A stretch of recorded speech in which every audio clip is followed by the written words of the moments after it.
دوسرا سوال یہ ہے کہ بعض لوگوں کا خیال ہے کہ سیدنا آدم علیہ السلام کی توبہ جو ہے نبی علیہ الصلوۃ والسلام کے وسیلے سے ہوئی، اور اس تخلیق کائنات کی وجہ بھی نبی علیہ الصلوۃ والسلام ہے. اس سے فردر کہ نبی علیہ الصلوۃ والسلام کا جو نور ہے وہ سیدنا آدم علیہ السلام کے انگوٹھے میں آیا اور انہوں نے چوما. دیکھیں جی، یہ بھی بڑا کریٹیکل ایشو ہے. مسئلہ نمبر 43 میرا وسیلہ اور توسل کے صحیح احکام و مسائل پہ ریکارڈڈ موجود ہے، اس میں نے یہ ڈیٹیل سے ساری چیزیں ڈسکس کی ہیں. یہ جو نبی صلی اللہ علیہ وآلہ وسلم کے وسیلے سے آدم علیہ السلام کی توبہ قبول ہونے کا واقعہ ہے، یہ المستدرک للحاکم میں موجود ہے. اگرچہ امام حاکم نے اس کی تصحیح بھی کی ہے کہ یہ حدیث صحیح ہے، لیکن امام ذہبی جنہوں نے اس کے اوپر بعد میں تحقیم کی، ان کا موقف یہ ہے کہ اس میں ایک کذاب راوی ہے، اور امام ذہبی کی بات ہی زیادہ مضبوط ہے کہ روایت کمزور ہے.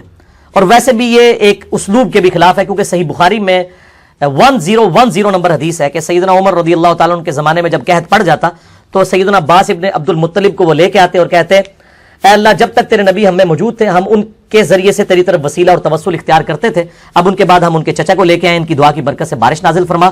تو بارش نازل ہو جایا کرتی تھی. وسیلہ اور توسل یہ ہے کہ جو سامنے بندہ موجود ہے اس سے دعا کروائیں. آج نبی علیہ السلام دنیا میں سامنے موجود ہیں، ہم آپ صلی اللہ علیہ وآلہ وسلم سے ہی دعا کروائیں گے. لیکن قبر مبارک پہ جا کے کسی صحابی نے کوئی بھی صحیح سند سے ثابت نہیں. ایک کمزور سی روایت المصنف ابن ابی شیبہ سے پیش کرتے ہیں، اس میں بھی آمش مدلس ہے اور ان سے روایت کر رہے ہیں، سما کی تصریح نہیں ہے.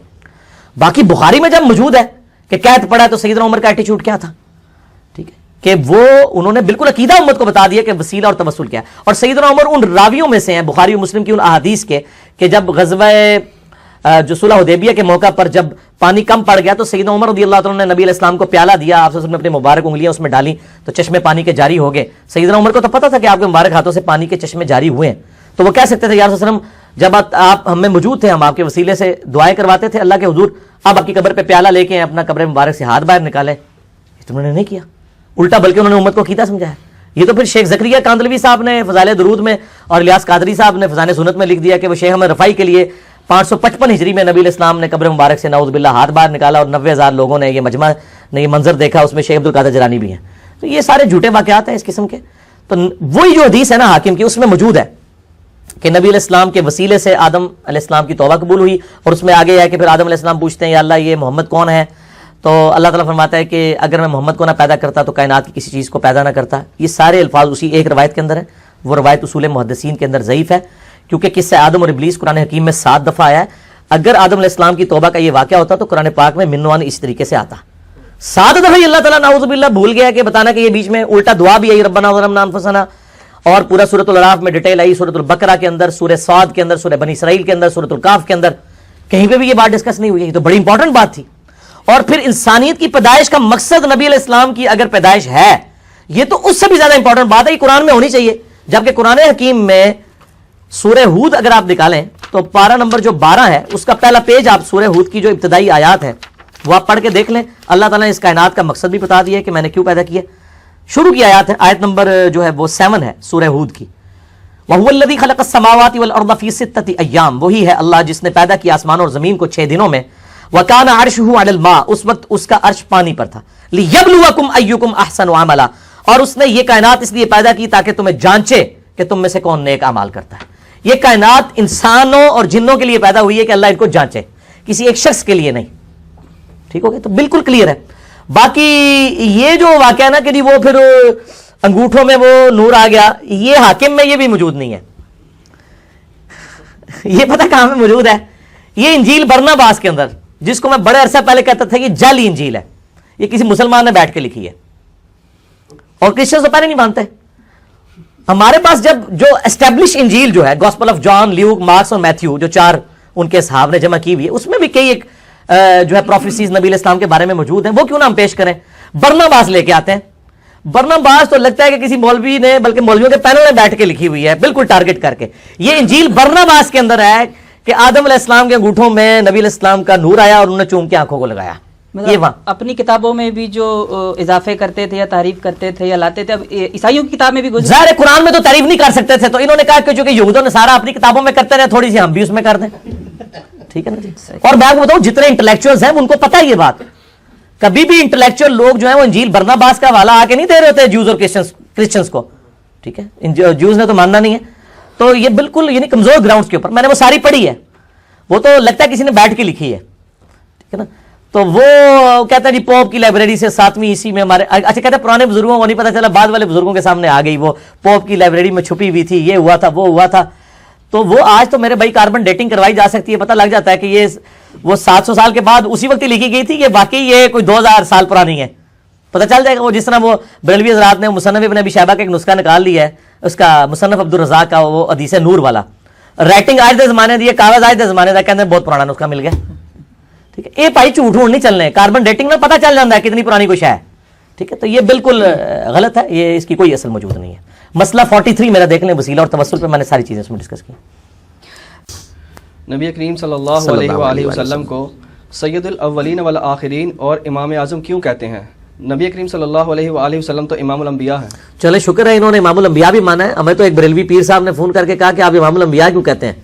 امام الانبیاء تو حدیث سے ثابت نہیں ہے. تو میں نے ان کو بتایا بھائی صحیح مسلم میں حدیث ہے واقعہ معراج والی، کتاب الایمان چیپٹر میں واقعہ معراج کے اوپر تقریباً 30-40 کے قریب احادیث ہیں. اس میں نبی صلی اللہ علیہ وآلہ وسلم فرماتے ہیں کہ جب شب معراج بیت المقدس میں لوگ جمع ہوئے تو مجھے جبرائیل نے کہا کہ آپ ان کی امامت کروائیں. تو اس نے کہا اس سے تو نبی علیہ السلام کا ان کی امامت کرانا ثابت ہوا، امام الانبیاء کیسے ہو گئے؟ دیکھو اب اس کے بعد تو آپ کچھ نہیں کر سکتے نا. اپنے بزرگ بابوں کے تو جھوٹ بھی قبول کیے ہوئے ہیں، ہم حدیث بھی دکھا دیتے ہیں، ماننے کے لیے تیار نہیں ہوتے. ٹھیک ہے نا. تو جو نبیوں کی امامت کروائے وہ کون ہوتا ہے؟ امام الانبیاء. اور نبی علیہ السلام کی ڈیفینیشن میں تو سب سے جو اعلیٰ درجے کا بندہ ہے اس کو ہی امامت کروانی چاہیے، جو صحیح مسلم میں شرائط آئی ہیں. تو نبی صلی اللہ علیہ وآلہ وسلم کو پروٹوکول دے کے آپ صلی اللہ علیہ وآلہ وسلم کو امامت کے درجے کے اوپر فائز کیا گیا.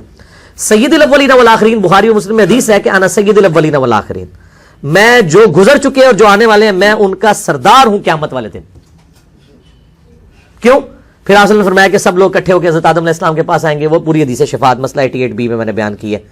اور الٹیمیٹلی میرے پاس آئیں گے اور میں پھر اللہ تعالیٰ کے حضور سجدہ کروں گا، اور اللہ تعالیٰ نے جو یعنی جو ڈیفائن کرے گا میرے لیے، میں ان لوگوں کے لیے شفاعت کروں گا. تو جو گزر چکے جو آنے والے ہیں ان کا میں سردار ہوں، یعنی ان کی طرف سے قائد بن کے اللہ کے حضور پیش ہوں گا. تو امام الانبیاء اور سید الاولین والآخرین اور اسی طریقے سے خاتم النبیین اور شفیع المذنبین، یہ اتنے بڑے بڑے ٹائٹل ہیں کہ ان کے مقابلے میں امام اعظم چھوٹا ٹائٹل ہے.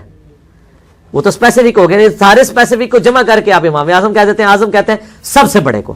ان کو پتہ کیوں تکلیف ہوتی ہے؟ انہوں نے ایک اپنے کسی بزرگ کے بارے میں امام اعظم کلیم کیا ہوا ہے، یہ کہتے ہیں ان کو ہی آپ کہیں. ہم ان کو کہتے ہیں وہ امام اعظم، ان کو مطلقاً آپ نہیں کہہ سکتے. ان کو آپ یہ کہہ دیں امام اعظم اس زمانے میں ہمارے نزدیک، اس زمانے میں بھی وہ امام اعظم نہیں تھے، ان سے بڑے امام موجود تھے. امام جعفر علیہ السلام اس زمانے میں موجود تھے، اور یہ بھی آپ کے نزدیک ہیں، باقی نہیں ان کو مانتے. میں نے بتایا تھا مسند امام احمد میں احمد بن حنبل نے اتنی تحقیر کے ساتھ نام لکھا ہے ابو فلانا. تو ان کا بیٹا پوچھتا ہے یہ فلانا کس کو کہتے ہیں آپ؟ ان کا میں ابو حنیفہ کو کہتا ہوں. تو کھول کے دیکھ لیں مسند احمد میں ابو فلانا لکھے نا، مکتبۃ شاملہ میں کھل جائے گا. تو جو ان کے نام تحقیر سے لے رہے ہیں انہوں نے امام اعظم کہاں سے ان کو کہنا ہے؟ ٹھیک ہے نا جی. تو امام شافعی رحمہ اللہ نے اگر کہیں کہا ہے تو میرے علم میں نہیں ہے، سنی سنائی بات ہے، میں نے پڑھی نہیں ہے. البتہ یہ ہے کہ یہ ٹائٹل آپ کسی کو نہ دیں، صرف نبی صلی اللہ علیہ وآلہ وسلم تک ٹائٹل رکھیں بس. اصل میں اس میں ضمن ایک بات آتی ہے نا کہ احناف سے جب ہم کہتے ہیں کہ آپ اپنے آپ کو حنفی کہتے ہیں تو محمدی کیوں نہیں کہتے؟ تو وہ یہ کہتے ہیں کہ جی اس میں دو نسبتیں بھی ہو سکتی ہیں، جیسے ہم پاکستانی بھی ہیں، پنجابی بھی ہیں، تو ہم جو ہے حنفی بھی ہیں، محمدی بھی ہیں. ہائے صدقے جامع، ہائے صدقے جامع. یہ جواب میں ہی تو دیا گا اللہ دے بندے ہو. پنجابی ہو یا بلوچی ہو یا سندھی ہو یا پشتون ہو، وہ سارے کے سارے اگر اپنے آپ کو پاکستانی ہونے کے ساتھ اپنے ان صوبوں کے ساتھ منسوب کرتے ہیں تو وہ پاکستان کے جو قوانین ہیں ان کو بھی اسی طریقے سے مان رہے ہوتے ہیں. ٹھیک ہے نا جی. یہ نہیں کہہ رہے ہوتے کہ جی اگر کے پی کے میں جو ہے وہ چور کی سزا یہ ہے تو پنجاب میں کوئی اور ہے، ہم نہیں مانتے. دونوں ایک ہی قانون کے تحت چل رہے ہوتے ہیں نا.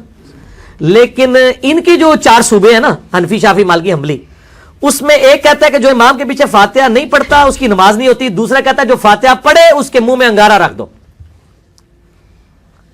تو یہ تو صوبے ایک ملک کے ہے نہیں ہے، یہ تو ایک انڈیا کا صوبہ ایک پاکستان کا ہے. یہ مثال ہی غلط دی ہے انہوں نے. اگر یہ سارے محمدی ہوتے اور اس کی برانچز ہوتی تو دوسرے ایک دوسرے سے اس طرح نفرتیں نہ کرتے. خانہ کعبے میں 4 مسئلے نا انہوں نے ڈالے ہوتے. کیا پنجابی جب جاتا ہے کے پی کے میں تو کیا کہتا ہے جو تک پنجابی امام نہیں ہوگا میں نماز نہیں پڑھوں گا؟ ایسا ہوتا ہے؟ تو یہ پھر مثالیں کو دیتے ہیں. انہوں نے تو کعبے میں 4 مسئلے ڈالے ہیں اپنے. اللہ میرا تو کلپ بھی چڑھا ہوا ہے وہ خانہ کعبہ میں 4 مسلح والا، اس کی باقاعدہ تصویر لگا کے پورا میں نے بتایا کہ 1925 تک کہاں کہاں پہ یہ 4 مسلح موجود تھے. اگر یہ سمجھتے ہیں کہ چاروں ہی ماشاءاللہ پاکستانی تھے یا چاروں ہی محمدی تھے تو 4 مسلح کیوں ڈالے ہوئے؟ کیا یہ ہوتا تھا کہ حضرت ابوبکر صدیق نماز پڑھائیں تو حضرت عمر عثمان و علی نہ ان کے پیچھے پڑھیں، یا حضرت عمر پڑھا رہے ہیں تو باقی 3 نہ پڑھیں؟ ایسا تو نہیں ہوتا تھا. یہ مثالیں غلط دیتے ہیں اور یہ کہتے ہیں نا جی وہ سب کچھ اس میں کور ہو جاتا ہے. تو کہنے نال نہیں کور ہو جانا، کوڑ نہ مارو جھوٹ نہ بولو، ٹھیک ہے نا. یہ سب کچھ پردہ ڈالنے کے لیے یہ باتیں کر رہے ہیں، بالکل ایسا نہیں ہے. اور محمدی ہم اس لیے کہتے ہیں، ہم تو کہتے ہیں محمدی سے بھی آپ اوپر جائیں، مسلم کہیں اپنے آپ کو. نبی علیہ السلام کو قرآن حکیم میں یہی حکم ہوا ہے، انا اول المسلمین. اور قرآن حکیم میں ہوا سماکم المسلمین من قبل وفی ھذا، اس قرآن کے نزول سے پہلے ابراہیم علیہ السلام نے تمہارا نام مسلم رکھا تھا اور اس کتاب میں بھی اللہ نے تمہارا نام مسلم رکھا ہے. ہم کہتے ہیں آپ اس سے بھی اوپر آئیں، مسلم کہیں، اللہ کے سامنے سر تسلیم خم کرنے والا. اور کلمے میں چونکہ لا الہ الا اللہ محمد رسول اللہ صلی اللہ علیہ وآلہ وسلم، تو دوسرے نمبر پہ اگر کوئی چیز ہو سکتی ہے تو محمدی ہو سکتی ہے. اگر ان کے کلموں میں کہیں ان کے بزرگوں کے نام آتے ہیں تو ضرور ڈالیں. ہم کہتے ہیں اس سے امت کے ڈویژن میں اضافہ ہوا ہے. اگر یہ کہتے ہیں فروع اختلافات ہیں تو ایک دوسرے کے پیچھے نمازیں کیوں نہیں تھے یہ پڑھتے؟ ابو فلانا کہہ کے کوئی ایک دوسرے کو بلاتے تھے؟ ٹھیک ہے، اور نہ میری زبان کھلاؤ، بہت کچھ ہے. انہوں نے پردے رکھے نا. یہ اسی طریقے سے ہے وہ جیسے ہمارے سیاسی لیڈرز ٹی وی کے اوپر آگے بڑی پازیٹیو باتیں ہو رہی ہوتی ہیں. سٹارٹ ہی جب مخالف کا کرتے کہتے ہیں میں ان کا بڑا دل سے احترام کرتا ہوں، لیکن تو پتا ہے دلی کنی بڑی بڑی گالا کٹ رہا ہوتا ہے. یہی خوشی ہے. یہ سارے انہوں نے پردے نا یہ فاش نہ کراؤ، جتنے کر دیتا ہے اتنا ہی بہت ہے. دین کتابوں میں ہے یا شخصیات میں؟ اگر کتابوں میں ہے تو کتابیں کون سی ہیں؟ اور کیا ہم بالکل ہی شخصیات کے منکر ہو جائیں؟ نہیں، شخصیات کے منکر نہ ہو. آپ جن شخصیات کی کتابیں ہیں نا ان کے منکر نہ ہو. کتابیں لکھی ہیں صحیح بخاری صحیح مسلم، امام بخاری امام مسلم نے. آپ نے اپنے مولویوں کی کتابیں لوگوں کے ہاتھوں میں پکڑا دی ہوئی ہیں. اللہ کے بندو ایک ٹکٹ ہی 2 مزے تو نہ لو، ٹھیک ہے نا. شو آپ کس کو کر رہے ہیں؟ ہاتھی کے دانت آپ نے کچھ اور رکھے ہوئے ہیں اور اندر والے دانت کچھ اور ہیں. تو ان اماموں کو تو ہم مانتے ہیں، ہم ان کے ناموں کے ساتھ رحمہ اللہ کہتے ہیں. ہم کتابوں میں ہی دین ہے اور ان اماموں نے بھی کتابوں کی طرف ہی ہمیں، یعنی امام بخاری کو اپنی پکچر تو نہیں دے گئے ہیں، کوئی سیلفی بنا کے تو نہیں چھوڑ گئے. انہوں نے ایک کتاب امت کے حوالے کی ہے کہ یہ میری محنت ہے میری زندگی کی. آج بھی ہم بخاری شریف جب پڑھتے ہیں تو ہم سمجھ لیں امام بخاری سے ہی پڑھ رہے ہوتے ہیں کہ انہوں نے اتنی محنت کر کے جو حدیثیں جمع کی تھی. اگر امام بخاری امام مسلم کے ذریعے آپ آج کے 14ویں صدی کے 15ویں صدی کے بزرگوں کو آپ کو ڈگریاں دلوانا چاہتے ہیں تو تسی جناب الٹے بھی لٹک جاؤ، انہوں نے اسے ڈگری نہیں دینی. انہوں نے کوئی کنٹریبیوشن نہیں ہے. یہ سارے نقال ہیں اور نقال تو ہم بھی ہیں. یہ کون سا بخاری مسلم کی حدیثوں کی ہر حدیث کی سند نبی علیہ السلام تک لے کے جا رہے ہوتے ہیں؟ وہ ایک استاد کی سند بیان کر دیتے ہیں تو اس سے سارا کچھ حل ہو جائے گا؟ اس طرح تو نہیں ہوتا. ان محدثین نے اپنی ایک ایک حدیث کی سند نبی علیہ السلام تک پہنچائی ہے. یہ کتابیں میرا یوٹیوب پہ آپ کلپ کھول لیں، سنی احادیث کی 6 کتابیں 6 ڈیزن میں لکھیں سنی بکس، تو کلپ کھل جائے گا، اس کی انٹرنیشنل نمبرنگ سب کچھ کھل جائے گا. تو میں نے بتائی ہیں کون سی ہیں قرآن پاک کے بعد کون سی مین سٹریم کی کتابیں. بخاری مسلم ابو داؤد ترمذی نسائی ابن ماجہ مسند امام احمد الموطا امام مالک، یہ ساری کتابیں الحمدللہ.